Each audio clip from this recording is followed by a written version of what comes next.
Hi.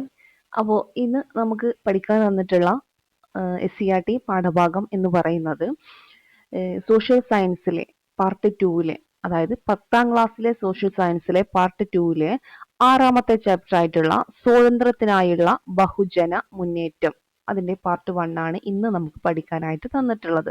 Okay, കൃത്യമായിട്ട് എൻ്റെ കൂടെ നിങ്ങളും പഠിച്ചു പോവുക. അതിനുശേഷം ലക്ഷ്യ അവരുടെ ടെലിഗ്രാം ചാനലിൽ നൽകുന്ന എക്സാമും കൂടെ എന്ത് ചെയ്യുക, കണ്ടക്ട് ചെയ്യുക. ഓക്കെ, അപ്പോഴുള്ളൂ നമുക്ക് എന്ത് ചെയ്യാൻ പറ്റുള്ളൂ, കറക്റ്റ് നമ്മൾ എത്രത്തോളം പഠിച്ചു എന്നുള്ളത് മനസ്സിലാക്കാനായിട്ട് പറ്റൂ. ഓക്കെ, അപ്പോൾ ശരി, നോക്കിയാലോ. അപ്പോൾ ആദ്യം പറയുന്നത് മഹത്തായ വിചാരണ എന്ന് പറഞ്ഞിട്ട് എന്താ അതിൽ പറയുന്നത് നോക്കാം. Government circuit house, Ahmedabad, March 18, 1922. Sessions judge justice CN ബ്രൂംഫീൽഡ് മുമ്പാകെ. ഒക്കെ നമുക്ക് പ്രതിക്ക് ബോധിപ്പിക്കാനുള്ള കാര്യങ്ങൾ കേട്ട ശേഷം ജഡ്ജി ബ്രൂംഫീൽഡ് പ്രതിയെ വണങ്ങി. തുടർന്ന് വിധി പ്രസ്താവിച്ചു. എന്താ പറഞ്ഞത്? പ്രതിക്ക് ബോധിപ്പിക്കാനുള്ള കാര്യങ്ങൾ കേട്ട ശേഷം ജഡ്ജി ആരാണ്? ബ്രൂംഫീൽഡ് പ്രതിയെ വണങ്ങി തുടർന്ന് വിധി പ്രസ്താവിച്ചു. ഈ രാജ്യത്ത് ഒരു ന്യായാധിപന് നേരിടേണ്ടി വന്നിട്ടുള്ള ഒരു പക്ഷെ ഏറ്റവും പ്രയാസമുള്ള കാര്യമാണ് ഈ കേസിൽ നീതിപൂർവമായ വിധി പ്രസ്താവിക്കുക എന്നത്. വ്യക്തികളെ നോക്കി വിധി പറയുക എന്നത് നിയമത്തിന്റെ കടമയല്ലല്ലോ. ഞാൻ ഇതുവരെ വിചാരണ ചെയ്തിട്ടുള്ളതും ഭാവിയിൽ വിചാരണ ചെയ്യാൻ ഇടയുള്ളതുമായ വ്യക്തികളിൽ നിന്നും വളരെ വ്യത്യസ്തനാണ് താങ്കൾ എന്ന വസ്തുത അവഗണിക്കാൻ കഴിയില്ല. ദശലക്ഷക്കണക്കിന് ഇന്ത്യക്കാരുടെ ദൃഷ്ടിയിൽ താങ്കൾ വലിയൊരു രാജ്യസ്നേഹിയും നേതാവുമാണെന്ന കാര്യം വിസ്മരിക്കുന്നില്ല. രാഷ്ട്രീയ നിലപാടുകളിൽ താങ്കളോട് വിയോജിക്കുന്നവർ പോലും താങ്കളെ വീക്ഷിക്കുന്നത് ഉന്നതമായ ആദർശങ്ങളെ പാലിച്ചുകൊണ്ട് കുലീനവും പരിപാവനവുമായ ജീവിതം നയിക്കുന്ന ആളായിട്ടാണ്. പ്രതിക്ക് ശിക്ഷയായ 6 വർഷത്തെ തടവ് വിധിച്ചുകൊണ്ട് ജഡ്ജി കൂട്ടിച്ചേർത്തു. ശിക്ഷയുടെ കാലാവധി സർക്കാർ കുറക്കുകയാണെങ്കിൽ അതിൽ എന്നേക്കാൾ സന്തോഷിക്കുന്ന ആരും ഉണ്ടാകില്ല. ഓക്കെ, ഇതിന്റെ സോഴ്സ് എന്ന് പറയുന്നത് Louis Fischer, the life of Mahatma Gandhi. Okay, അപ്പോൾ മനസ്സിലായിട്ടുണ്ടാവുമെന്ന് വിചാരിക്കുന്നു. നമ്മുടെ ഗാന്ധിജിയെ കുറിച്ചാണ് പറഞ്ഞിട്ടുള്ളത് അല്ലേ. ഓക്കെ, ദക്ഷിണാഫ്രിക്ക എന്ന രാഷ്ട്രീയ കളരി. ഗാന്ധിജി എന്ന രാഷ്ട്രീയ നേതാവിനെ രൂപപ്പെടുത്തിയത് ദക്ഷിണാഫ്രിക്കയായിരുന്നു. 20 വർഷക്കാലം ഗാന്ധിജി ദക്ഷിണാഫ്രിക്കയിൽ ചെലവഴിച്ചു. ദാദാ അബ്ദുള്ള ജാവേരി എന്ന ഗുജറാത്തി കുടിയേറ്റ കച്ചവടക്കാരന്റെ നിയമസഹായിയായിട്ടാണ് ഗാന്ധിജി അവിടെ എത്തിയത്. ആരുടെ? ദാദാ അബ്ദുള്ള ജാവേരി. ദാദാ അബ്ദുള്ള ജാവേരി എന്ന ഗുജറാത്തി കുടിയേറ്റക്കാരന്റെ നിയമസഹായിയായിട്ടാണ് ഗാന്ധിജി അവിടെ എത്തിയത്. അക്കാലത്ത് ദക്ഷിണാഫ്രിക്കയിലെ വെള്ളക്കാരിൽ നിന്ന് ഏഷ്യക്കാരും കറുത്ത വർഗക്കാരും നേരിടേണ്ടി വന്ന വംശീയ വിവേചനങ്ങൾക്കെതിരെ ഗാന്ധിജി സമരം നയിച്ചു. അക്കാലത്ത് ദക്ഷിണാഫ്രിക്കയിലെ ആരിൽ നിന്ന്? വെള്ളക്കാരിൽ നിന്ന് ഏഷ്യക്കാരും കറുത്ത വർഗക്കാരും നേരിടേണ്ടി വന്ന വംശീയ വിവേചനങ്ങൾക്കെതിരെ ഗാന്ധിജി സമരം നയിച്ചു. അഹിംസയിൽ അധിഷ്ഠിതമായ തന്റെ സത്യാഗ്രഹ സമര രീതിക്ക് ഗാന്ധിജി രൂപം കൊടുത്തത് ദക്ഷിണാഫ്രിക്കയിൽ വെച്ചാണ്. നോട്ട് ചെയ്യുക, അഹിംസയിൽ അധിഷ്ഠിതമായ തന്റെ സത്യാഗ്രഹ സമര രീതിക്ക് ഗാന്ധിജി രൂപം കൊടുത്തത് എവിടെ വെച്ചാണ്? ദക്ഷിണാഫ്രിക്കയിൽ വെച്ചാണ്. ഗാന്ധിജിയെ സംബന്ധിച്ചിടത്തോളം യഥാർത്ഥ സമരത്തിനുള്ള പരിശീലന കളരിയായിരുന്നു ദക്ഷിണാഫ്രിക്ക. 1915 അദ്ദേഹം ഇന്ത്യയിൽ തിരിച്ചെത്തി. എന്നാ തിരിച്ചെത്തിയത്? 1915. ഇതിൽ നിന്ന് തന്നെ ഒരുപാട് ക്വസ്റ്റ്യൻസ് ചോദിച്ച ക്വസ്റ്റ്യൻസ് ഉണ്ട്. അപ്പോൾ 1915 ചോദിച്ചിട്ടുള്ളതാണ്. അതുപോലെ ഗാന്ധിജി എന്ന രാഷ്ട്രീയ നേതാവിനെ രൂപപ്പെടുത്തിയത് ദക്ഷിണാഫ്രിക്കയായിരുന്നു. 20 വർഷക്കാലം, അത് നോട്ട് ചെയ്യുക, 20 വർഷക്കാലം ഗാന്ധിജി ദക്ഷിണാഫ്രിക്കയിൽ ചെലവഴിച്ചു. ആരുടെ നിയമസഹായിയായിട്ടാണ് ചോദിച്ചിട്ടുള്ളതാണ്? ദാദാ അബ്ദുള്ള ജാവേരി എന്ന ഗുജറാത്തി കുടിയേറ്റ കച്ചവടക്കാരന്റെ. ഓക്കെ, അപ്പോ അത്രയും കാര്യങ്ങളൊക്കെ ഒന്ന് പ്രത്യേകം നോട്ട് ചെയ്ത് വെച്ചേക്കാം. ഗാന്ധിജി സ്വാതന്ത്ര്യ സമരത്തിന്റെ നേതാവായതോടെ കർഷകർ, തൊഴിലാളികൾ, സ്ത്രീകൾ, വിദ്യാർത്ഥികൾ തുടങ്ങി സമൂഹത്തിലെ വിവിധ വിഭാഗങ്ങൾ സമരങ്ങളിൽ സജീവമായി. ഗാന്ധിജി സ്വാതന്ത്ര്യ സമരത്തിന്റെ നേതാവായതോടെ ആരൊക്കെ വന്നു? കർഷകര്, തൊഴിലാളികൾ, സ്ത്രീകൾ, വിദ്യാർത്ഥികൾ തുടങ്ങി സമൂഹത്തിലെ വിവിധ വിഭാഗങ്ങൾ സമരങ്ങളിൽ സജീവമായി. സമൂഹത്തിലെ വിവിധ വിഭാഗങ്ങളെ ഒന്നിച്ച് അണിനിരത്തിക്കൊണ്ട് മാത്രമേ ബ്രിട്ടീഷ് സാമ്രാജ്യത്തെ എതിരിടാൻ കഴിയുകയുള്ളൂ. ഈ യാഥാർത്ഥ്യം ഗാന്ധിജിക്ക് അറിയാമായിരുന്നു. ഓക്കെ, എല്ലാവരെയും ഒരു കുടക്കീഴിൽ അണിനിരത്താനും അവരിൽ ഒരാളാകാനും ആർക്ക് കഴിഞ്ഞു? ഗാന്ധിജിക്ക് കഴിഞ്ഞു. അങ്ങനെ ചമ്പാരൻ മുതൽ ഖേദ വരെ നോക്കിയാലോ. ദക്ഷിണാഫ്രിക്കയിൽ നിന്ന് ഇന്ത്യയിൽ തിരിച്ചെത്തിയ ഗാന്ധിജി ആദ്യം ശ്രദ്ധ പതിപ്പിച്ചത് പ്രാദേശിക സമരങ്ങളിലായിരുന്നു. അങ്ങനെ ദക്ഷിണാഫ്രിക്കയിൽ നിന്ന് ഇന്ത്യയിൽ ഗാന്ധിജി എന്നാണ് തിരിച്ചെത്തിയത് നമ്മൾ പറഞ്ഞല്ലോ. 1915 അദ്ദേഹം എവിടെ എത്താണ്? ഇന്ത്യയിലെത്താണ് അല്ലെ. അങ്ങനെ അദ്ദേഹത്തിന്റെ ശ്രദ്ധ പതിപ്പിച്ചത് എവിടേക്കായിരുന്നു? പ്രാദേശിക സമരങ്ങളിലായിരുന്നു.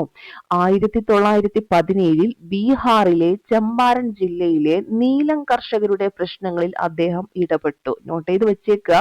1917 എവിടെ? ബീഹാറിലെ എവിടെ? ഏത് ജില്ല? ചമ്പാരൻ ജില്ലയിലെ ആരുടെ പ്രശ്നം? നീലം കർഷകരുടെ പ്രശ്നങ്ങളിൽ അദ്ദേഹം ഇടപെട്ടു. ചമ്പാരൻ സ്വദേശിയായ രാജ്കുമാർ ശുക്ലയുടെ പ്രേരണയിലാണ് അദ്ദേഹം അവിടെ എത്തിയത്. ഇതും PYQ ആണ്. രാജ്കുമാർ ശുക്ല എഴുതി വെച്ചേക്കുക. ചമ്പാരൻ സ്വദേശിയായിട്ടുള്ള രാജ്കുമാർ ശുക്ലയുടെ പ്രേരണയിലാണ് അദ്ദേഹം അവിടെ എത്തിയത്. നീലം കർഷകരെ യൂറോപ്യന്മാരായ തോട്ടം ഉടമകൾ ചൂഷണം ചെയ്തിരുന്നു. അപ്പൊ ഈ നീലം കർഷകർക്ക് എന്താ പ്രത്യേകത? അവരെ യൂറോപ്യന്മാരായിട്ടുള്ള തോട്ടം ഉടമകൾ ചൂഷണം ചെയ്തിരുന്നു. ഗാന്ധിജിയുടെ ഇടപെടലിനെ തുടർന്ന് കർഷകരുടെ പ്രശ്നങ്ങൾ പഠിക്കാൻ അദ്ദേഹം കൂടി ഉൾപ്പെട്ട ഒരു കമ്മീഷനെ ബ്രിട്ടീഷ് ഭരണകൂടം നിയമിച്ചു. അപ്പൊ ഗാന്ധിജിയുടെ ഇടപെടലിനെ തുടർന്ന് കർഷകരുടെ പ്രശ്നം പഠിക്കാൻ വേണ്ടിയിട്ട് അദ്ദേഹം കൂടി ഉൾപ്പെട്ട ഒരു കമ്മീഷൻ അത് ബ്രിട്ടീഷ് ഭരണകൂടം നിയമിച്ചു. തൽഫലമായി കർഷകരുടെ പ്രശ്നങ്ങൾ കുറേയേറെ പരിഹരിക്കപ്പെട്ടു. 1918 ഗുജറാത്തിലെ അഹമ്മദാബാദിൽ തുണിമിൽ തൊഴിലാളികളുടെ സമരത്തിൽ വർഷം നോട്ട് ചെയ്യുക. 1918 എവിടെ? ഗുജറാത്തിലെ അഹമ്മദാബാദിൽ എന്ത് തൊഴിലാളികളാണ്? തുണിമേൽ തൊഴിലാളികളുടെ സമരത്തിൽ ആര് പങ്കാളിയാവാണ്? നമ്മുടെ ഗാന്ധിജി പങ്കാളിയാവാണ്. വേതന വർധനവ് ആവശ്യപ്പെട്ടായിരുന്നു സമരമുണ്ടായിരുന്നത്. ഗാന്ധിജി ഉപവാസം ആരംഭിക്കുകയും തുടർന്ന് തൊഴിലാളികളുടെ വേതനത്തിൽ വർധനവ് ലഭിക്കുകയും ചെയ്തു. 1918 ഗുജറാത്തിലെ തന്നെ ഖേദയിൽ കർഷകർക്ക് വേണ്ടി ഗാന്ധിജി സമരം നടത്തി. ഓക്കെ. അപ്പൊ 1918 ഗുജറാത്തിലെ എവിടെ? ഖേദയിൽ കർഷകർക്ക് വേണ്ടിയിട്ട് ഗാന്ധിജി എന്ത് ചെയ്യാണ്? സമരം നടത്താണ്. പ്രകൃതിക്ഷോഭം മൂലം കൃഷിനാശം ഉണ്ടായ ഖേദയിൽ കർഷകർക്ക് എന്തിനു കഴിഞ്ഞില്ല? കൃഷിനാശം ഉണ്ടായി, എല്ലാം നശിച്ചു. പിന്നെന്താണ്? അവർക്ക് നികുതി അടക്കാൻ കഴിയോ? ഇല്ല. നികുതി ഇളവ് ആവശ്യപ്പെട്ട് കർഷകർ സമരം തുടങ്ങി. ഗാന്ധിജി ഗ്രാമങ്ങൾ തോറും സഞ്ചരിച്ച് കർഷകർക്ക് ആവേശം പകർന്നു. വൈകാതെ വിളനാശം നേരിട്ട കർഷകർക്ക് നികുതി ഇളവ് നൽകാൻ ആര് തയ്യാറാവുകയാണ്? സർക്കാർ തയ്യാറാവുകയാണ്. അങ്ങനെ ഈ വരുന്നത് ഒന്നാം ലോക മഹായുദ്ധവും ഇന്ത്യയും. ഒന്നാം ലോക യുദ്ധം 1914 മുതൽ 1918 വരെയായിരുന്നു. ഒന്നാം ലോക മഹായുദ്ധം ഏത് വർഷം മുതൽ ഏത് വർഷം വരെയായിരുന്നു? 1914 മുതൽ 18 വരെ, 4 വർഷക്കാലം. ഒന്നാം ലോക മഹായുദ്ധം ഇന്ത്യയിൽ വലിയ സാമ്പത്തിക പ്രത്യാഘാതങ്ങൾ സൃഷ്ടിച്ചിരുന്നു. യുദ്ധത്തിന്റെ പേരിൽ ജനങ്ങളുടെ മേൽ അധിക നികുതി ചുമത്തപ്പെട്ടു. സൈനികരുടെ ആവശ്യത്തിനായി വൻതോതിൽ ധാന്യങ്ങൾ കയറ്റുമതി ചെയ്തത് ഭക്ഷ്യക്ഷാമത്തിന് ഇടയാക്കി. അപ്പൊ യുദ്ധത്തിന്റെ പേരിൽ ജനങ്ങളുടെ മേൽ അധിക നികുതി ചുമത്തപ്പെട്ടു. ഈ സൈനികരുണ്ടല്ലോ, അവരുടെ ആവശ്യത്തിനായി വൻതോതിൽ ധാന്യങ്ങൾ കയറ്റുമതി ചെയ്തത് ഭക്ഷ്യക്ഷാമത്തിന് ഇടയാക്കി. അക്കാലത്തെ വിളനാശവും പകർച്ചവ്യാധികളും സ്ഥിതി കൂടുതൽ ദുരിതപൂർണമാക്കി. അങ്ങനെ അക്കാലത്തെ വിളനാശം അതുപോലെ പകർച്ചവ്യാധികളൊക്കെ എന്ത് ചെയ്തു? മൊത്തം ദുരിതപൂർണമാക്കി ആ ഒരു ജനങ്ങളുടെ അവസ്ഥ. നിരവധി പേർ ക്ഷാമം മൂലം മരണപ്പെടുകയും ചെയ്തു. ഈ പശ്ചാത്തലത്തിലാണ് ഗാന്ധിജി ഇന്ത്യൻ സ്വാതന്ത്ര്യ സമരത്തിന്റെ നേതൃത്വത്തിലേക്ക് എത്തിയത്. ഓക്കെ, നോക്കാം. അടിച്ചമർത്തലുകൾക്കെതിരായ പോരാട്ടം. ഒന്നാം ലോക മഹായുദ്ധാനന്തരം ശക്തി പ്രാപിച്ച ഇന്ത്യൻ സ്വാതന്ത്ര്യ സമരത്തെ അടിച്ചമർത്താനായി ബ്രിട്ടീഷ് ഭരണകൂടം ചില നടപടികൾ സ്വീകരിച്ചു. ഇതിന്റെ ഫലമായി 1919 റൗലറ്റ് നിയമം നടപ്പിലാക്കി. അതൊന്ന് നോട്ട് ചെയ്ത് വെച്ചേക്കുക. വർഷം 1913 എന്നിട്ട് എഴുതുക റൗലറ്റ് നിയമം. ഒന്നാം ലോക മഹായുദ്ധാനന്തരം ശക്തി പ്രാപിച്ച ഇന്ത്യൻ സ്വാതന്ത്ര്യ സമരത്തെ അടിച്ചമർത്താനായി ബ്രിട്ടീഷ് ഭരണകൂടം ചില നടപടികൾ സ്വീകരിച്ചു എന്ന് പറഞ്ഞു. ഇതിന്റെ ഭാഗമായിട്ട് 1919 റൗലറ്റ് നിയമം നടപ്പിലാക്കി. ഇത് പ്രകാരം എന്തൊക്കെയാണ്? വാറന്റ് ഇല്ലാതെ ആരെയും അറസ്റ്റ് ചെയ്യാം. 1919 റൗലറ്റ് നിയമം എന്താ പറയുന്നത്? റൗലറ്റ് നിയമം പറയുന്നത് ഒന്ന്, വാറന്റ് ഇല്ലാതെ ആരെയും അറസ്റ്റ് ചെയ്യാം. ഓക്കെ, അതുപോലെ വിചാരണ കൂടാതെ ആരെയും ജയിലിലടക്കാം, അല്ലെ? തോന്നുമ്പോൾ എന്ത് ചെയ്യാം, ജയിലിലടക്കാം. പൗരാവകാശങ്ങളെ തടയുന്ന ഈ നിയമത്തിനെതിരെ 1919 ഏപ്രിൽ 6-ന് ഗാന്ധിജി ഒരു ദേശീയ ഹർത്താലിന് ആഹ്വാനം ചെയ്തു. അതും കൂടെ നോട്ട് ചെയ്ത് വെച്ചേക്കുക. 1919 ഏപ്രിൽ 6-ന് എന്ത്, ഗാന്ധിജി ദേശീയ ഹർത്താലിന് ആഹ്വാനം ചെയ്തു. അങ്ങനെ ഇതിന്റെ പ്രചരണത്തിനായി സത്യഗ്രഹ സഭ രൂപീകരിക്കുകയുണ്ടായി. ഹർത്താലിൽ വലിയ ജനപങ്കാളിത്തം ഉണ്ടായിരുന്നു. ഏറ്റവും വിസ്മയാവഹമായ കാഴ്ച എന്നാണ് ഈ ദേശീയ ഹർത്താലിനെ ഗാന്ധിജി വിശേഷിപ്പിച്ചത്. അതൊന്ന് വീണ്ടും എഴുതി വെക്കുക. ഏറ്റവും വിസ്മയാവഹമായ കാഴ്ച എന്ന് ഈ ഗാന്ധിജി എന്ത് ചെയ്തു, ഈ ദേശീയ ഹർത്താലിനെ വിശേഷിപ്പിച്ചു. ഇപ്പോ റൗലറ്റ് നിയമം ബ്രിട്ടീഷുകാർ നടപ്പിലാക്കി. ആ റൗലറ്റ് നിയമത്തിനെതിരെ ഗാന്ധിജി 1919 ഏപ്രിൽ 6-ന് ഒരു ദേശീയ ഹർത്താലിന് ആഹ്വാനം ചെയ്തു. ഇതിന്റെ പ്രചരണത്തിനായിട്ട് സത്യഗ്രഹ സഭ രൂപീകരിച്ചു. ഹർത്താലിൽ വലിയ ജനപങ്കാളിത്തമൊക്കെ ഉണ്ടായിരുന്നു. ഏറ്റവും വിസ്മയാവഹമായ കാഴ്ച എന്നാണ് ഈ ദേശീയ ഹർത്താലിനെ ഗാന്ധിജി വിശേഷിപ്പിച്ചത്. അങ്ങനെ പഞ്ചാബ്, ലാഹോർ എന്നിവിടങ്ങളിൽ റൗലറ്റ് നിയമത്തിനെതിരായ സമരം വളരെ ശക്തമായിരുന്നു. എവിടേക്ക്, പഞ്ചാബിലും ലാഹോർ, ഇവിടെ എന്തായിരുന്നു, ഈ റൗലറ്റ് നിയമത്തിനെതിരായ സമരം വളരെ ശക്തമായിരുന്നു. പഞ്ചാബിലെ ജനകീയ നേതാക്കളായ ഡോക്ടർ സത്യപാൽ, ഡോക്ടർ സൈഫുദ്ദീൻ കിച്ലു എന്നിവരെ അറസ്റ്റ് ചെയ്ത് ജയിലിലടച്ചു. വിവയ്ക്കാണ്, എഴുതി വെച്ചേക്കുക. പഞ്ചാബിലെ ജനകീയ നേതാക്കളായിരുന്നു ആരൊക്കെ, ഡോക്ടർ സത്യപാൽ, ഡോക്ടർ സൈഫുദ്ദീൻ കിച്ലു. ഇവരെ എന്ത് ചെയ്തു, അറസ്റ്റ് ചെയ്ത് ജയിലിലടച്ചു. അമൃത്സറിൽ പട്ടാള നിയമം പ്രഖ്യാപിക്കുകയും ചെയ്തു. എവിടെ പട്ടാള നിയമം, അമൃത്സറിൽ പട്ടാള നിയമം പ്രഖ്യാപിക്കുകയും ചെയ്തു. ഓക്കെ ആണല്ലോ. ഇനി ജാലിയൻവാലാബാഗിലെ വെടിവെപ്പിന്റെ ഫലമായി ചുമരുകളിൽ ഉണ്ടായ ദ്വാരങ്ങൾ കണ്ടോ, ആ കോളത്തില് അതൊക്കെ എന്ത് ചെയ്യാണ്, ആ ഒരു സമയത്ത് വെടിവെപ്പ് നടത്തിയതിന്റെ ഇതാണ് ഈ കാണുന്നത് കേട്ടോ. ഓക്കെ. അങ്ങനെ നേതാക്കളുടെ അറസ്റ്റിൽ പ്രതിഷേധിക്കാൻ 1919 ഏപ്രിൽ 13-ന് അമൃത്സറിലെ ജാലിയൻ വാലാബാഗ് മൈതാനത്ത് നടന്ന പൊതുയോഗത്തിൽ എത്തിയവർക്ക് നേരെ സൈനിക ഉദ്യോഗസ്ഥനായ ജനറൽ റെജിനാൾഡ് ഡയറിന്റെ ഉത്തരവ് പ്രകാരം ബ്രിട്ടീഷ് പട്ടാളം വെടിവെപ്പ് നടത്തി. കണ്ടോ, അപ്പൊ നേതാക്കളുടെ അറസ്റ്റിൽ പ്രതിഷേധിക്കാൻ 1919 ഏപ്രിൽ 13-ന് എന്നാണ്. 1919 ഏപ്രിൽ 13 ഹർത്താൽ ഓർമ്മയുണ്ടല്ലോ, 1919 ഏപ്രിൽ 6. ഇത് 1919 ഏപ്രിൽ 13-ന് അമൃത്സറിലെ ജാലിയൻ വാലാബാഗ് മൈതാനത്ത് നടന്ന പൊതുയോഗത്തിൽ എത്തിയവർക്ക് നേരെ സൈനിക ഉദ്യോഗസ്ഥനായ ആരായിരുന്നു, ജനറൽ റെജിനാൾഡ് ഡയർ. ആരായിരുന്നു, ജനറൽ റെജിനാൾഡ് ഡയർ. ഒന്നുകൂടെ പറഞ്ഞേ, ജനറൽ റെജിനാൾഡ് ഡയർ ഉത്തരവ് പ്രകാരം ബ്രിട്ടീഷ് പട്ടാളം അദ്ദേഹത്തിന്റെ ഉത്തരവ് പ്രകാരം ബ്രിട്ടീഷ് പട്ടാളം വെടിവെപ്പ് നടത്തുകയാണ്. ഒരൊറ്റ പ്രവേശന കവാടം മാത്രമേ മൈതാനത്തിന് ഉണ്ടായിരുന്നുള്ളൂ. പക്ഷെ മുന്നറിയിപ്പ് നൽകാതെയായിരുന്നു വെടിവെപ്പ് നടന്നത്. 10 മിനിറ്റ് നേരം തുടർന്ന്, അല്ലെ, വെടിവെപ്പ് നടത്തിയാൽ ഒന്ന് രക്ഷപ്പെടാനുള്ള ഇതും കൂടെ അവിടെ ഇല്ല. കാരണം ഒരൊറ്റ പ്രവേശന കവാടം, അല്ലെ, അത് മാത്രമേ ഉണ്ടായിരുന്നുള്ളൂ. എവിടേക്കും പോവാൻ ജനങ്ങൾക്ക് കഴിയൂല, അല്ലെ, അങ്ങനെയല്ലേ വരിക. അപ്പൊ മുന്നറിയിപ്പ് നൽകാതെയായിരുന്നു വെടിവെപ്പ് നടന്നത്. 10 മിനിറ്റ് നേരം തുടർച്ചയായിട്ടുള്ള വെടിവെപ്പിൽ സർക്കാർ രേഖ പ്രകാരം 379 പേരാണ് കൊല്ലപ്പെട്ടത്. ഓക്കെ. അപ്പോ വെടിവെപ്പ് നടത്തിയ വർഷം എന്നാണ്, വർഷം നമുക്കറിയാം 1919. ആ ഡേറ്റ് പറഞ്ഞേ, ഏപ്രിൽ 13. ഓക്കെ, അതൊക്കെ ഒന്ന് ഓർത്ത് വെച്ചേക്കുക. സർക്കാരിന്റെ രേഖ പ്രകാരം 379 പേർ കൊല്ലപ്പെട്ടു. എന്നാൽ യഥാർത്ഥത്തിൽ കൊല്ലപ്പെട്ടവർ ഇതിലും വളരെ കൂടുതലായിരുന്നു. 1000-ലധികം പേർക്ക് പരിക്കേറ്റു. ഓക്കെ. ഇനി ഹണ്ടർ കമ്മീഷൻ, ജാലിയൻ വാലാബാഗ് ഉൾപ്പെടെയുള്ള സംഭവങ്ങളെ പറ്റി അന്വേഷിക്കാൻ ബ്രിട്ടീഷ് ഗവൺമെന്റ് നിയമിച്ച ഒരു കമ്മീഷൻ ആയിരുന്നു ഈ പറഞ്ഞ ഹണ്ടർ കമ്മീഷൻ. അതും PYQ ആണ്. ഒക്കെ എന്ത് ചെയ്യുക, ഒന്ന് അറിയാത്തവര് കേട്ടോ, ഇത് മുമ്പേ കേട്ട് പരിചയമുള്ളവർക്ക് എന്ത് ചെയ്യാം, ഇതൊക്കെ എന്താ ഒരു റിവിഷൻ ആയിട്ട് എടുക്കാം. ഓക്കെ. അപ്പൊ ജാലിയൻ വാലാബാഗ് ഉൾപ്പെടെയുള്ള സംഭവങ്ങളെ പറ്റി അന്വേഷിക്കാൻ ബ്രിട്ടീഷ് ഗവൺമെന്റ് നിയമിച്ച കമ്മീഷൻ ഏതായിരുന്നു, ഹണ്ടർ കമ്മീഷൻ. കാരണം വേറെ കുറെ കമ്മീഷനൊക്കെ വരുന്നുണ്ട്, അപ്പൊ മാറിപ്പോവാൻ ചാൻസ് ഉണ്ട്. ഈ ഹണ്ടർ കമ്മീഷൻ എന്ന് പറഞ്ഞാല് ജാലിയൻ വാലാബാഗ് ഉൾപ്പെടെയുള്ള സംഭവങ്ങളെ പറ്റി അന്വേഷിക്കാൻ ബ്രിട്ടീഷ് ഗവൺമെന്റ് നിയമിച്ച കമ്മീഷനാണ്. ഹണ്ടർ കമ്മീഷന് മുമ്പാകെ ഹാജരായ ജനറൽ ഡയറിനോട് കമ്മീഷൻ ചോദിച്ച ചില ചോദ്യങ്ങളും അവക്കുള്ള ഉത്തരങ്ങളും ഇപ്രകാരം ആരായിരുന്നു? അപ്പൊ കമ്മീഷൻ ചോദിച്ച ചോദ്യമായിരുന്നു ഫസ്റ്റ്, ജനം കൂടുതലായി നിൽക്കുന്ന സ്ഥലം നോക്കി നിങ്ങൾ വെടിവെപ്പിന്റെ ദിശ മാറ്റിക്കൊണ്ടിരുന്നു, ശരിയാണോ? ഉത്തരം ശരിയാണ്. അവര് പറയുന്നത് ശരിയാണ്. പിന്നെ ചോദ്യം ചോദിക്കാണ്, പ്രവേശന കവാടം വലുതും കവചിത വാഹനങ്ങൾക്ക് പ്രവേശിക്കാൻ കഴിയുന്നതും ആയിരുന്നെങ്കിൽ നിങ്ങൾ അവ ഉപയോഗിക്കുമായിരുന്നോ? ഓക്കെ, അപ്പോ ഉത്തരം ഒരു പക്ഷേ ആകാം. കമ്മീഷന് മുമ്പാകെ ഡയർ ഇങ്ങനെ സാക്ഷ്യപ്പെടുത്തി, എല്ലാവരെയും വധിക്കാൻ ഞാൻ തീരുമാനിച്ചതായിരുന്നു. Okay, life of Mahatma source എന്നാണ് ലൂയിസ് ഫിഷറിന്റെ ലൈഫ് ഓഫ് മഹാത്മയിൽ നിന്നാണ്. ഓക്കെ, അങ്ങനെ ബഹുജന സമരത്തിലേക്ക് സമരം, റൗലറ്റ് നിയമത്തിനെതിരായ സമരം സ്വാതന്ത്ര്യ സമരത്തിലെ ഒരു വഴിത്തിരിവായിരുന്നു.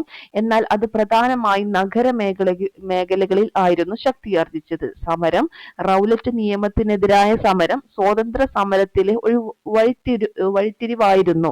എന്നാൽ അത് പ്രധാനമായും നഗരമേഖലകളിലായിരുന്നു ശക്തിയാർജിച്ചിട്ടുണ്ടായിരുന്നത്. ഗ്രാമീണ മേഖലകളിലേക്കും വ്യാപിപ്പിക്കേണ്ടതിന്റെ ആവശ്യകത ഗാന്ധിജിക്ക് ബോധ്യപ്പെട്ടിരുന്നു. ഇത് പ്രായോഗികമാക്കാൻ ഹിന്ദു മുസ്ലിം ഐക്യം ശക്തിപ്പെടുത്തണമെന്ന് ഗാന്ധിജി മനസ്സിലാക്കി. ഈ ലക്ഷ്യത്തോടെ ഗാന്ധിജി എന്ത് ഏറ്റെടുക്കുകയാണ്? ഖിലാഫത്ത് പ്രശ്നം ഏറ്റെടുക്കുകയാണ്. സഹോദരന്മാരായ മുഹമ്മദ് അലിയും ഷൗക്കത്ത് അലിയുമായിരുന്നു ഇന്ത്യയിലെ ഖിലാഫത്ത് പ്രസ്ഥാനത്തിന് നേതൃത്വം നൽകിയത്. PYQ ആണ്, എഴുതി വെച്ചേക്കുക. സഹോദരന്മാരായ മുഹമ്മദ് അലിയും ഷൗക്കത്ത് അലിയുമായിരുന്നു ഇന്ത്യയിലെ ഖിലാഫത്ത് പ്രസ്ഥാനത്തിന് നേതൃത്വം നൽകിയത്.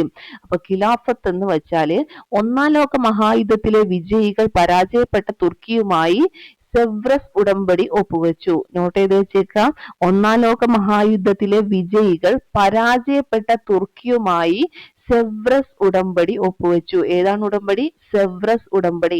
എഴുതി വെച്ചേക്കുക, അറിയാത്തവർ എഴുതി വെച്ചേക്കുക, സെവ്രസ് ഉടമ്പടി. ഇത് പ്രകാരം തുർക്കി ഭരണാധികാരിയും ഇസ്ലാമിക ലോകത്തിന്റെ ആത്മീയ നേതാവുമായി കണക്കാക്കിയിരുന്ന ഖലീഫയുടെ പല അധികാരങ്ങളും ഇല്ലാതാവുകയാണ്. ഒന്നാം ലോക മഹായുദ്ധത്തിലെ വിജയികൾ പരാജയപ്പെട്ട തുർക്കിയുമായി എന്ത് ചെയ്യാണ്? സെവ്രസ് ഉടമ്പടി ഒപ്പുവെച്ചു. ഇത് പ്രകാരം തുർക്കി ഭരണാധികാരിയും ഇസ്ലാമിക ലോകത്തിന്റെ ആത്മീയ നേതാവുമായി കണക്കാക്കിയിരുന്ന ഖലീഫ ഇവരുടെ പല അധികാരങ്ങളും ഇല്ലാതായി. ഖലീഫയുടെ അധികാരങ്ങളെ പുനഃസ്ഥാപിക്കുക എന്ന ലക്ഷ്യത്തോടെയാണ് ഖിലാഫത്ത് പ്രസ്ഥാനം അങ്ങനെ അവിടെ ആരംഭിക്കുന്നത്. കിട്ടിയല്ലോ? ഓക്കെ, ഇനി നിസ്സഹകരണത്തിലൂടെ ഒരു പോരാട്ടം. ഖിലാഫത്ത് കമ്മിറ്റിയുടെയും ഇന്ത്യൻ നാഷണൽ കോൺഗ്രസിന്റെയും നേതൃത്വത്തിൽ അക്രമരഹിതമായ ഒരു നിസ്സഹകരണ സമരം ആരംഭിക്കുകയാണ്. ഖിലാഫത്ത് കമ്മിറ്റിയുടെയും INC ഇന്ത്യൻ നാഷണൽ കോൺഗ്രസിന്റെയും നേതൃത്വത്തിൽ അക്രമരഹിതമായ ഒരു നിസ്സഹകരണ സമരം ആരംഭിച്ചു. ആരുടെയൊക്കെ നേതൃത്വത്തിൽ? INC-യുടെയും ഖിലാഫത്ത് കമ്മിറ്റിയുടെയും. നിസ്സഹകരണ സമരത്തിന്റെ രീതികൾ എന്തായിരുന്നു? ബ്രിട്ടീഷ് ഭരണകൂടം നൽകിയ പദവികൾ തിരിച്ചു നൽകുക. ഒന്നെന്തായിരുന്നു? ബ്രിട്ടീഷ് ഭരണകൂടം നൽകിയ പദവി തിരിച്ചു നൽകുക, സർക്കാർ ഉദ്യോഗങ്ങൾ രാജിവെക്കുക, അഭിഭാഷകർ കോടതികൾ ബഹിഷ്കരിക്കുക, വിദ്യാർത്ഥികൾ ബ്രിട്ടീഷ് വിദ്യാലയങ്ങൾ ബഹിഷ്കരിക്കുക, വിദേശ വസ്തുക്കൾ ബഹിഷ്കരിക്കുക, നിയമനിർമ്മാണ സഭകൾ ബഹിഷ്കരിക്കുക. എന്തൊക്കെ?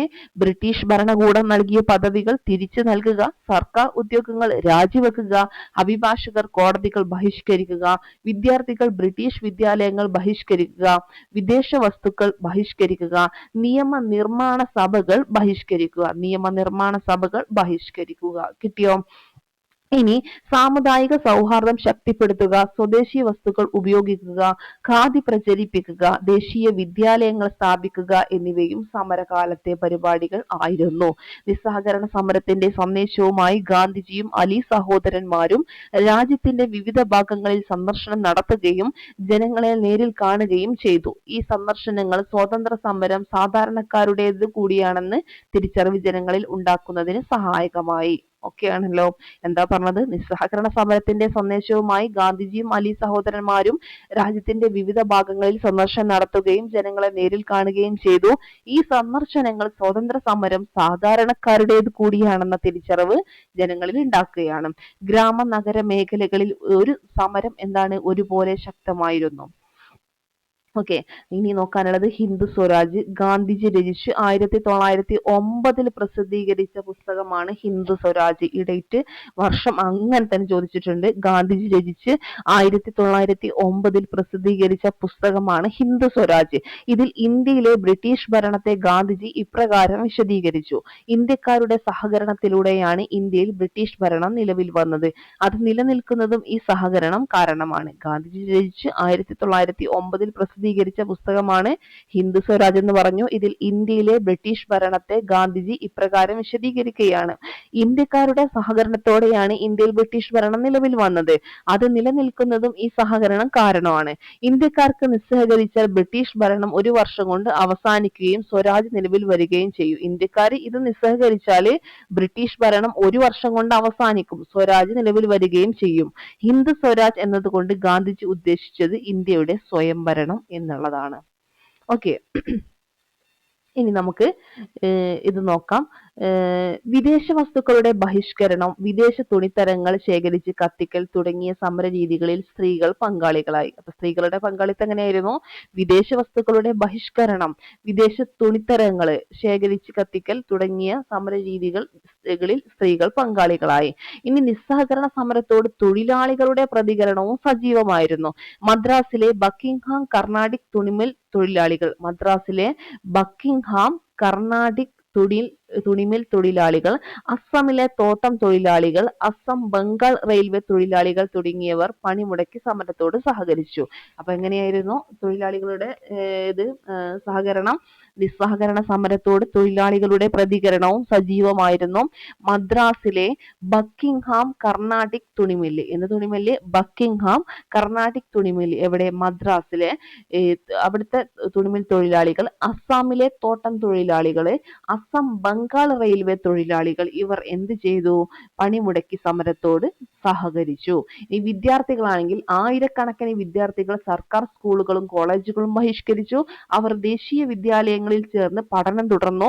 ബനാറസിലെ കാശി വിദ്യാപീഠം, നോട്ട് ചെയ്ത് വെച്ചേക്കുക, ബനാറസിലെ കാശി വിദ്യാപീഠം, ഗുജറാത്ത് വിദ്യാപീഠം, അലിഗറിലെ ജാമിയ മില്ലിയ ഇസ്ലാമിയ എന്നിവ ഇക്കാലത്ത് ആരംഭിച്ച ദേശീയ വിദ്യാഭ്യാസ സ്ഥാപനങ്ങളാണ്. ഏതൊക്കെ? ബനാറസിലെ കാശി വിദ്യാപീഠം, ഗുജറാത്ത് വിദ്യാപീഠം, അലിഗറിലെ ജാമിയ മില്ലിയ ഇസ്ലാമിയ എന്നിവ ഇക്കാലത്ത് ആരംഭിച്ച ദേശീയ വിദ്യാഭ്യാസ സ്ഥാപനങ്ങളാണ്. ഈ ഗോത്ര ജനതയുടെ കാര്യം പറയുമ്പോൾ ബ്രിട്ടീഷുകാർ നടപ്പിലാക്കിയ വന നിയമങ്ങൾ ലംഘിച്ചുകൊണ്ട് ഗോത്ര ജനത സമരത്തിൽ പങ്കാളികളായി. വനവിഭവങ്ങൾ ശേഖരിക്കുന്നതിന് ഈ നിയമങ്ങൾ തടസ്സമായിരുന്നു. അപ്പൊ ബ്രിട്ടീഷുകാർ നടപ്പിലാക്കിയ വന നിയമങ്ങൾ ലംഘിച്ചുകൊണ്ട് ഗോത്ര ജനത എന്ത് ചെയ്തു? ഈ സമരത്തിൽ പങ്കാളികളാകുകയാണ്. അതായത് വനവിഭവങ്ങൾ ശേഖരിക്കുന്നതിന് ഈ നിയമങ്ങളൊക്കെ തടസ്സമായിരുന്നു. പക്ഷെ അതൊക്കെ എന്ത് ചെയ്തു? ഇവർ ലംഘിച്ചു. ഇനി കർഷകരാണെങ്കിലോ ധാരാളം കർഷകർ സമരത്തിൽ പങ്കാളികളായി. ജവഹർലാൽ നെഹ്റുവിന്റെ നേതൃത്വത്തിൽ അവധ് കിസാൻ സഭ രൂപീകരിച്ചത്, നോട്ട് ചെയ്ത് വെച്ചേക്കുക, ധാരാളം കർഷകർ എന്ത് ചെയ്തു? സമരത്തിൽ പങ്കാളികളായി. നെഹ്റുവിന്റെ നേതൃത്വത്തിൽ അവധ് കിസാൻ സഭ രൂപീകരിച്ചത് ഇക്കാലത്തായിരുന്നു. അപ്പൊ അവധ് കിസാൻ സഭ ആരുടെ നേതൃത്വത്തിലായിരുന്നു? അവധ് കിസാൻ സഭ നെഹ്റുവിന്റെ നേതൃത്വത്തിൽ. ഓക്കെ, ബംഗാളിലെ കാർഷിക മേഖലയിൽ ചണം കൃഷി ബഹിഷ്കരണ സമരം നടന്നു. ബംഗാളിലെ കാർഷിക മേഖലയിൽ ചണം കൃഷി ബഹിഷ്കരണം നടന്നു. ചണത്തിന് പകരം നെല്ലും പരുത്തിയും കൃഷി ചെയ്യാനായിരുന്നു തീരുമാനം. ബംഗാളിലെ കാർഷിക മേഖലയിൽ ചണം കൃഷി ബഹിഷ്കരണ സമരം നടന്നു. ചണത്തിന് പകരം നെല്ലും പരുത്തിയും കൃഷി ചെയ്യാനായിരുന്നു തീരുമാനം എന്ന് പറയുന്നത്. ചണത്തിന് പകരം നെല്ലും പരുത്തിയും കൃഷി ചെയ്യാനുള്ള തീരുമാനത്തിന് പിന്നാലെ പ്രധാന ലക്ഷ്യങ്ങൾ എന്തൊക്കെയായിരുന്നു? ചണത്തിന്റെ ലഭ്യത ഇല്ലാതാക്കി ബ്രിട്ടീഷ് ഉടമസ്ഥതയിലുള്ള ചണമില്ലുകൾ പൂട്ടിക്കുക. ചണത്തിന്റെ ലഭ്യത ഇല്ലാതാക്കുക, എന്നിട്ട് ബ്രിട്ടീഷ് ഉടമസ്ഥതയിലുള്ള ചണമില്ല് പൂട്ടിക്കുക. നെൽകൃഷി വ്യാപിപ്പിച്ച് ഭക്ഷ്യവസ്തുക്കളുടെ ലഭ്യത ഉറപ്പാക്കുക. പരുത്തി ലഭ്യമാക്കുക വഴി നെയ്ത്ത് ജോലിയും ഖാദ്യ ഉപയോഗവും വർദ്ധിപ്പിക്കുക. അതായിരുന്നു അതിന്റെ ഒരു ചണം കൃഷി ബഹിഷ്കരിക്കാനുള്ള സമരത്തിന്റെ ഒരു ലക്ഷ്യം എന്ന് പറയുന്നത്. ഓക്കെ, ഇനി ചിരാല പെരാല, എന്താത്? നിസ്സഹകരണ സമരകാലത്ത് ശ്രദ്ധേയമായ ജനകീയ സമരം നടന്ന ആന്ധ്രയിലെ ഗുണ്ടൂർ ജില്ലയിലെ ചെറുനഗരമായിരുന്നു ചിരാല പെരാല. ഏതാണ് ചിരാല പെരാല? അറിയാത്ത ഒരുപാട് പേരുണ്ടാവും, ഇത് പുതുതായി കേൾക്കുന്നവരുണ്ടാവും. ഇത് എന്താണ്? നമ്മുടെ ടെക്സ്റ്റ് ബുക്ക് തന്നെ പുതുതായിട്ട് വന്നതാണ്. ഓക്കെ, അപ്പോൾ നിസ്സഹകരണ സമരകാലത്ത് ശ്രദ്ധേയമായ ജനകീയ സമരം നടന്ന ആന്ധ്രയിലെ ഗുണ്ടൂർ ജില്ലയിലെ ചെറുനഗരമായിരുന്നു ചിരാല പെരാല. ഇവിടെ ആന്ധ്രയിലെ ഏത് ജില്ല? ഗുണ്ടൂർ ജില്ലയിലെ ചെറുനഗരമായിരുന്നു ചിരാല പെരാല. ഏത് സമയത്താണ്? നിസ്സഹകരണ സമരകാലത്ത് ശ്രദ്ധേയമായ ജനകീയ സമരം നടന്ന സ്ഥലം. ഈ നഗരത്തെ മുനിസിപ്പൽ കോർപ്പറേഷനായി ഉയർത്താൻ ഗവൺമെന്റ് നീക്കം തുടങ്ങിയിരുന്നു. ഇത് അവിടുത്തെ നികുതി ഭാരം വൻതോതിൽ വർദ്ധിക്കാൻ ഇടയാക്കുമായിരുന്നു.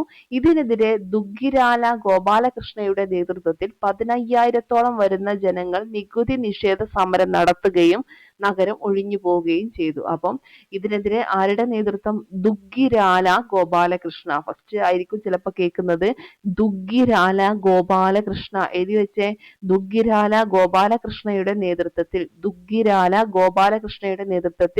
15,000-ഓളം വരുന്ന ജനങ്ങൾ നികുതി നിഷേധ സമരം നടത്തുകയും നഗരം ഒഴിഞ്ഞു പോവുകയും ചെയ്തു. 11 മാസക്കാലം അവർ മറ്റൊരിടത്താണ് കഴിഞ്ഞിട്ടുണ്ടായിരുന്നത്. ഓക്കെ, ദുഗ്ഗിരാല ഗോപാലകൃഷ്ണ എഴുതി വെച്ചേക്കുക.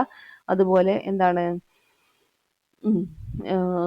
നമ്മുടെ ആന്ധ്രയിലെ ഗുണ്ടൂർ ജില്ലയിലെ ചെറുനഗരം ചിരാല പെരാല, അതൊക്കെ ഒന്ന് എഴുതി വെച്ചേക്കാം കേട്ടോ. ഇനി നിസ്സഹകരണ സമരം നടന്നുകൊണ്ടിരിക്കെ 1922 ഫെബ്രുവരി 5-ന് ഉത്തർപ്രദേശിലെ ചൗരി ചൗരയിൽ സമരക്കാരും പോലീസും തമ്മിൽ സംഘർഷം ഉണ്ടായി അല്ലെ. ഏതാണ് വർഷം? 1922. 22 പോലീസുകാർ കൊല്ലപ്പെട്ടതാണ്. അതുകൂടെ ഒന്ന് കണക്ട് ചെയ്ത് വെച്ചേക്കുക. 1922 ഫെബ്രുവരി 5-ന് ഉത്തർപ്രദേശിലെ ചൗരി ചൗരയിൽ സമരക്കാരും പോലീസും തമ്മിൽ എന്തുണ്ടാവുകയാണ്? സംഘർഷം ഉണ്ടായി. പ്രകോപിതരായ ജനക്കൂട്ടം പോലീസ് സ്റ്റേഷന് തീവെച്ചു. ഇതിനെ തുടർന്ന് എത്ര പോലീസ്? 1922 നടന്നുകൊണ്ട് 22 പോലീസ് ആലോചിക്കണ്ട, എന്ത് ചെയ്യുക, അത് നമുക്ക് പഠിക്കാൻ വേണ്ടിയിട്ട് കണക്ട് ചെയ്ത് വെച്ചേക്കുക. 22 പോലീസുകാർ കൊല്ലപ്പെട്ടു.